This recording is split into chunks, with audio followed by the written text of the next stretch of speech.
Hari ini kita akan sampai kepada poin yang kelima. Amin. Ciri yang kelima untuk kasih sejati.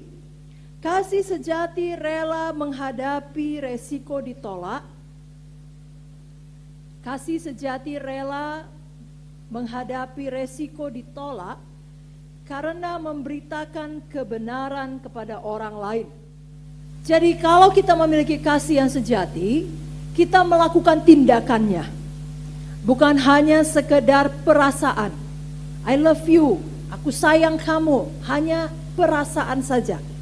Tapi ada tindakan yang nyata. Dan begitu nyatanya, sampai ketika kita tahu orang itu ada di dalam bahaya, sebab jalannya menuju maut, jalannya ada di dalam jalan yang menentang firman, jalannya ada di dalam jalan yang menentang Tuhan, maka karena kita mengasihi dia dengan kasih yang sejati, kita sampaikan firman Tuhan.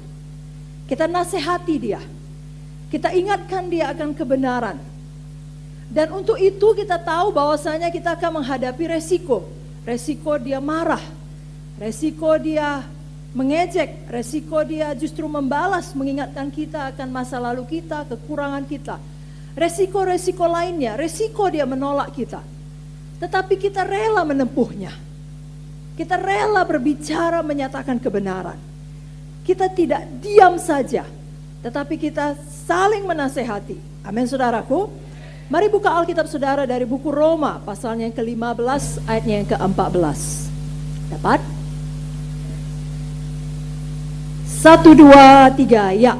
Saudara-saudaraku, aku sendiri memang yakin tentang kamu bahwa kamu juga telah penuh dengan kebaikan dan dengan segala pengetahuan dan sanggup untuk saling menasehati.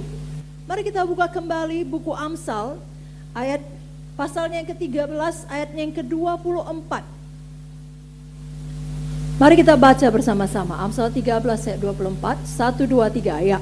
Siapa tidak menggunakan tongkat benci kepada anaknya, tetapi siapa mengasihi anaknya menghajar dia pada waktunya. Jadi justru anak yang dibiarkan adalah anak yang tidak dikasihi, anak yang tidak dipedulikan. Saudaraku, kita adalah anak-anak yang dikasihi. Sebabnya kita selalu merelakan hati untuk ditegur dan diajari.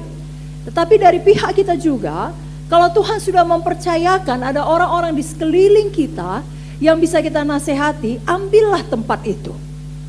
Apalagi kalau Tuhan sudah memberikan kepada saudara otoritas untuk itu, yakni saudara sebagai pemimpin kelompok sel.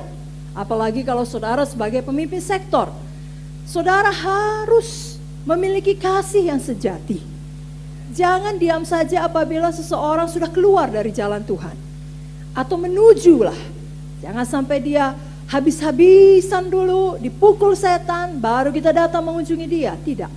Kalau ada terjadi di depan mata saudara, dan di dalam kesanggupan saudara, maka artinya itu ada pimpinan Roh Kudus, ada dorongan Roh Kudus kepada saudara untuk menyatakan kasih sejati itu. Sampaikan firman Tuhan kepadanya. Kalau di depan mata saudara ada sesama pelayan, misalnya kita semua ada di tempat ini, saudara berteman dengan dia, bahkan berteman akrab dengan dia, lalu saudara tahu betul dia berbohong, jangan diam saja. Nyatakan kebenaran. Rela ditolak. Kalaupun dia menolak, seringkali dia tidak menolak. Karena dia juga adalah anak Tuhan. Amin saudara. Roh Kudus memakai saudara untuk menyadarkan dia. Seringkali justru dia akan menerima. Tapi setan membuat saudara takut. Ya, setan bilang sama saudara itu bukan urusanmu. Sudahlah. Biarlah dia urus hidupnya. Kalaupun sudah cukup sibuk urus hidupmu. Tidak usah buat apa-apa. Jangan demikian. Ingat ayat yang kita baca tadi. Saudara penuh dengan kebaikan. Penuh dengan pengetahuan. Saudara saling menasehati. Kalau saudara tidak menggunakan tongkat, artinya tidak mau menegur, saudara justru tidak mengasihi. Nah, kerap kali alasannya bukan hanya karena takut, kerap kali alasannya karena malas, egois, tidak mau peduli. Itu kalau malas saudaraku, biasanya berhubungan dengan jahat. Masih ingat ayat, hai hamba yang jahat dan malas. Makanya kita di sini, jangan biasakan malas. Malas menegur, malas bekerja, malas berpikir, malas berdoa, malas latihan, malas datang, malas angkat tangan, malas apa-apalah. Biar jadi hamba yang baik, hamba yang setia. Amin. Dan dalam hal ini, mari kita tidak malas untuk menegur orang lain. Biar kasih kita memadai, saudaraku. Jangan hanya menjadi pelayan-pelayan Tuhan yang maunya senang saja. Ya, melayani senang, rohani kita dikasih makan, lalu itu gemuk sekali. Kerja kita secara rohani maksudnya, ya kerja kita ya menerima saja, menerima. Lalu seperti laut mati karena tidak mau mengalirkannya lagi. Kenapa? Karena kalau mengalirkannya lagi ada resiko. Kalau disuruh menginjil ada resiko. Kalau disuruh mengunjungi ada resiko. Kalau disuruh menegur orang lain ada resiko. Itu tidak mau saya. Saya mau yang senang saja. Itulah kasih yang belum memadai tadi. Lalu saudara ke sorga. Ke sorga. Tapi nanti di sorga kemungkinan besar saudara akan sangat kecewa. Karena saudara akan menyadari begitu banyak kesempatan di dunia ini untuk menyatakan kasih, untuk berbuah bagi Tuhan, untuk mengasihi Tuhan, mengasihi sesama. Saudara tidak gunakan.